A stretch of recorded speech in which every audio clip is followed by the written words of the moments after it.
percaya kepada proses hukum yang dilakukan oleh institusi-institusi hukum yang Bang, ini kameranya kena Faris loh, Bang. ya, itu aja sih sebetulnya.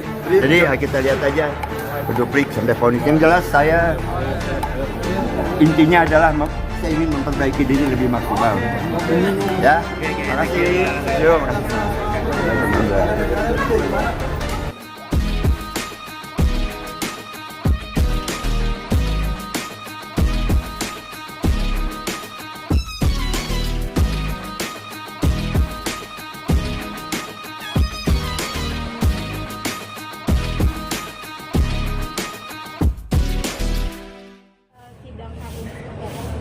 Sidang Faris RM hari ini adalah pembacaan replik dari jaksa.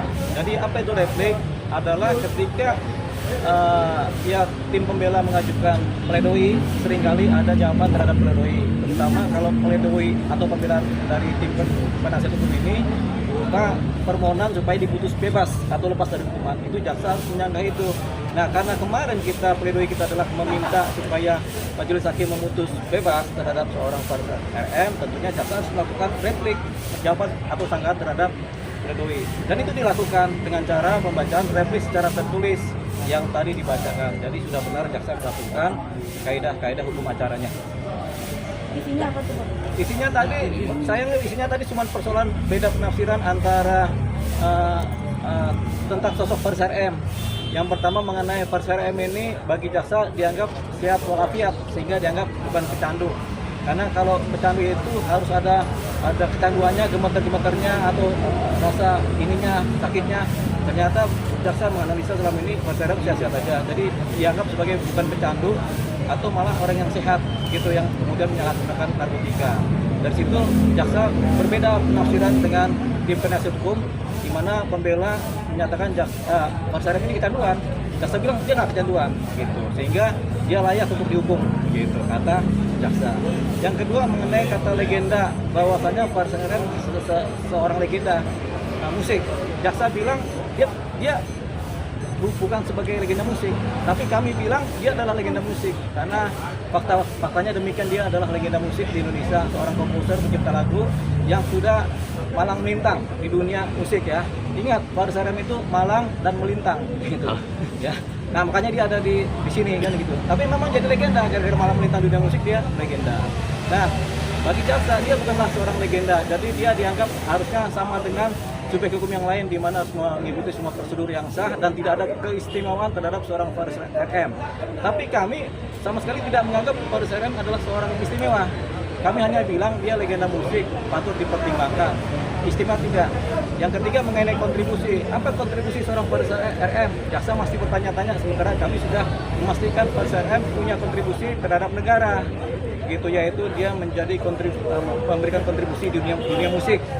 Tapi sebenarnya semua orang juga punya kontribusi, siapapun dia yang hidup di negara Indonesia, yaitu dengan cara patuh terhadap hukum-hukum negara yang pertama, yang kedua patuh membayar pajak. Itu kan kontribusi setiap orang, dan Faris RM melakukan itu. Jadi kita beranggapan Faris RM itu punya kontribusi buat negara sama seperti subjek hukum yang lain. Artinya ini ditolak. Oh ya? Dengan apa yang dilakukan? Cuma perbedaan multi tafsir di mana jaksa melakukan penegasan terhadap dakwanya. Nah, nanti kita akan menjawab secara duplik untuk melakukan penegasan juga terhadap pledoi kita. Tapi karena jaksa mengajukan secara tertulis repliknya, kita kemudian mengajukan duplik secara tertulis, dan itu disetujui oleh majelis hakim, akan diadakan di tanggal 21 Agustus tahun 2025. Kalau terkait usia gimana, Bang? Usia? Iya kan udah 66 tahun tuh, udah termasuk lansia kan Bang? Harusnya gimana sih Bang? Zaman sekarang teman-teman belum lansia, karena banyak yang masih bekerja belum pensiun, hakim masih belum pensiun, banyak yang belum pensiun, jadi belum lansia dia itu. Kita ini yang udah batuk-batukin yang patut dipertanyakan. Bang, soal Kurang air, Bang. Nikita Mirzani itu gimana? Pak, postingan kita tentang ini. Oh ya. Ya. Ini ada postingan Nikita Mirzani yang katanya kawan-kawan itu menyindir saya. Tapi bagi saya ini ganteng ini. Sebenarnya postingan dari timnya Nikita Mirzani itu adalah mengagumi kita, karena emang ganteng nggak sih?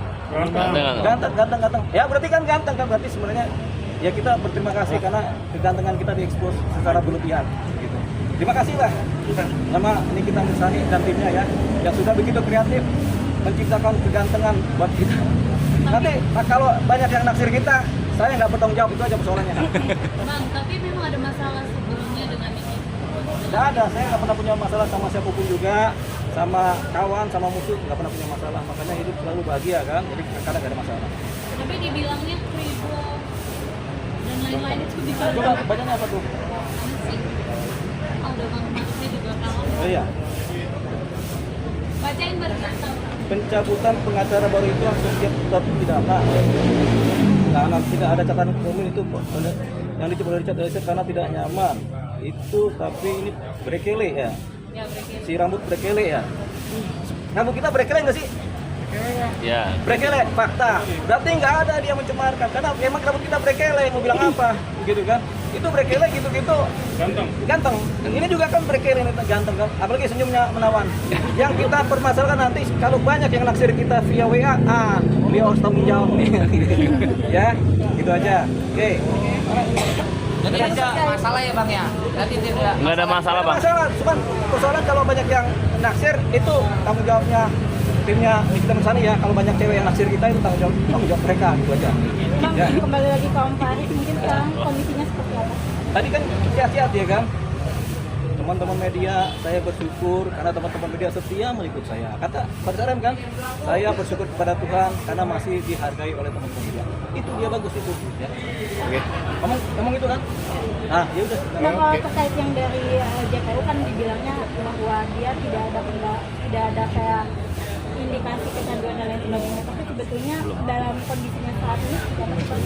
Sebenarnya dari rehabilitasi tingkat pertama sudah ada analisis resmi dari rumah sakit dari dokter yang menangani dia. Sebenarnya itu faktanya. Tapi kan jaksa mungkin belum membaca itu atau belum lihat itu bukti itu sehingga jaksa menganggap dia nggak kecanduan. Dia hanya main-main dengan narkotika kan. Tapi sebenarnya ukurannya adalah rehabilitasi pertama di mana ada catatan medis dari dokter yang menyatakan dia memang kecanduan sehingga dia direhabilitasi di satu titik di kali pertama. Bang, tapi abang sendiri udah memprediksi belum sih mungkin yang pledoi abang kemarin tuh akan ditolak? Itu bukan ditolak, cuman pledoi kita sebenarnya tidak ditolak, tapi jaksa cuma menyanggah persoalan penafsiran mengenai beberapa hal yang sudah saya sebutkan tadi. Nah, tanggapan keluarga sendiri gimana bang? Hah? Tanggapan keluarga Faris sendiri? Baik-baik aja, keluarga kita selalu komunikasi kan, walaupun pakai telepati kita komunikasi. Dari keluarga gimana bang, sudah bertemu dengan keluarga? Karena sudah kalau di Cipinang kan di tahanan kan jika keluarga menjenguk. Kita bersyukur keluarganya begitu apresiatif terhadap diri seorang Faris RM gitu. Artinya ada tanggung jawab keluarga. Masih kadang-kadang bawa makanan, bawa minuman, sama bawa cinta yang paling penting. Terlebih kan nggak, katanya anaknya juga nggak bisa. Iya, karena anaknya habis operasi itu anaknya tetap bertahan dalam hidupnya kan. Operasi kemudian sembuh itu kan tanda ketahanan dan cinta buat Faris RM kan. Ada juga orang operasi langsung meninggal kan, ada juga kan.